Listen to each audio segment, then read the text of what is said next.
culpa muito da sociedade de deixar... Porque normalmente, principalmente para esse tempo aí, são pessoas que não têm um poder aquisitivo muito alto, porque já justamente é uma droga barata. A circunstância, tipo, a sociedade leva o cara a usar aquilo ali, que ele já tá frustrado com N coisa e tal, e ele chega lá e ele fala, pô, eu vou pra droga, e ele chega lá e tem além de o acesso ser muito simples de você conseguir tanto maconha, pó e... Hoje tá com hoje a liberação, né, hoje a ideia é diferente, mas eu não culpo a sociedade, eu acho que todos têm uma parcela de culpa. É claro que é mais fácil você remediar do que prevenir. Sim. É mais fácil você você deixar ver onde vai dar. Então assim, na época quando chegou, eu falei, cara, esse bagulho vai destruir, o negócio vai desandar, porque era muito viciava, o negócio era muito. Então assim, só que se você transferir a responsabilidade para a sociedade, você sempre vai ficar procurando um meio de justificar o teu erro. O problema é teu, você que errou. Então assim, a droga sempre estava ali, né? Eu tive amigos que andou comigo na época, que eles eram amigos, estavam ali, estavam no dia a dia, só que os caras não usavam droga, mano. Via você usar, tava com você, mas não usava. Você entendeu? Então assim, eu acredito que não dá para transferir a responsabilidade para outro. Claro que, né?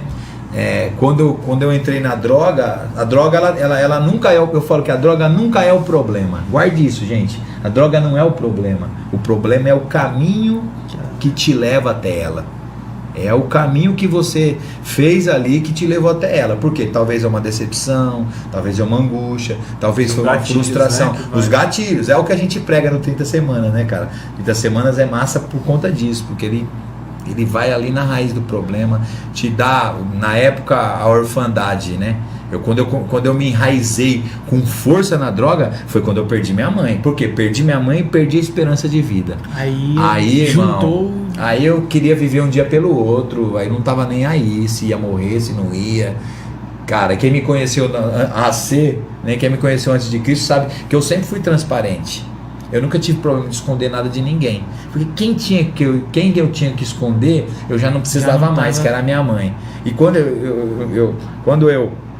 a minha mãe faleceu, a minha irmã se converteu. E aí, meus irmãos não precisam nem ficar sabendo. Minha irmã falou pra todo mundo que eu era usuário, porque ela me conhecia. Então não precisei de muito, né? A tia Laine dava trampo, hein? Mas essas questões do caminho somos nós que fazemos. Então assim, ela não é o problema. A droga nunca é o problema. É a saída momentânea do problema. É o escape, é a válvula. E você transfere a responsabilidade para aquilo. Eu sou assim por causa disso. Eu sou assim porque eu perdi isso. Eu sou assim. Tem muita gente, né, que entra na curiosidade. Vamos experimentar isso aí. Tem muito. Eu falo que aquela música que os caras cantam, a Cracolândia, tem muito curioso. Tem gente que foi ver ali, vamos ver qual que é isso aí, e caiu, né? Mas a maioria começou num processo.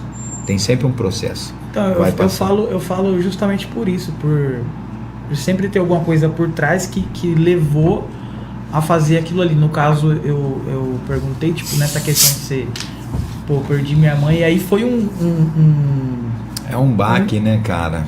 E aí você usar aquilo de escape, foi tipo mais ou menos nessa ideia que porque sempre vai ser por esse lado, sempre vai ser alguma coisa que a pessoa se frustra. E acredito muito que as minhas maiores decepções foi quando eu perdi ela, porque junto com a perda da minha mãe veio a questão de entender que Deus era ruim. Entende? Por quê? Porque se Deus fosse tão bom, naquela época, meu pai dava um trabalho do caramba. Pensa um cara que ele saía de um sanatório e ia para outro sanatório. Meu pai ficava um tempo bom e o resto doido. Meu pai era louco, ele era, né, ele fala 13 que é doido? Não, ele era quase 14, mano. Ele era, sabe, ele dava trampo. Então assim, naquela época, se eu tivesse que escolher, claro que eu falava, leva meu pai, deixa minha mãe, cara. Porque minha mãe era a base. Aí você imagina um cara Nécio, que não tinha entendimento de quem Deus, do amor de Deus, e num velório da sua mãe, que morreu, minha mãe morreu do meu lado. Mano, imagina, nós éramos muita gente num lugar só. Eu dormia na mesma cama com a minha mãe. Minha mãe faleceu, eu tava dormindo com ela na mesma cama. E quando ela faleceu, depois disso eu fiquei ouvindo meu pai: você matou a mãe, você deveria ter feito massagem no peito dela, você poder... Mano, eu vivi os piores anos da minha vida depois da morte da minha mãe. Por isso que eu desacreditei até de Deus. Por quê? Porque se Deus fosse bom, como é que ele tinha levado minha mãe? Aí eu comecei a fazer os corre contra Deus. Eu tentei lutar contra Deus, né? Eu tentei, você era o Saulo, sabe? Tinha uma raiva de Deus. Eu achava que Deus era culpado pela morte da minha mãe. A culpa é o que a gente faz, né? Hoje a gente faz isso.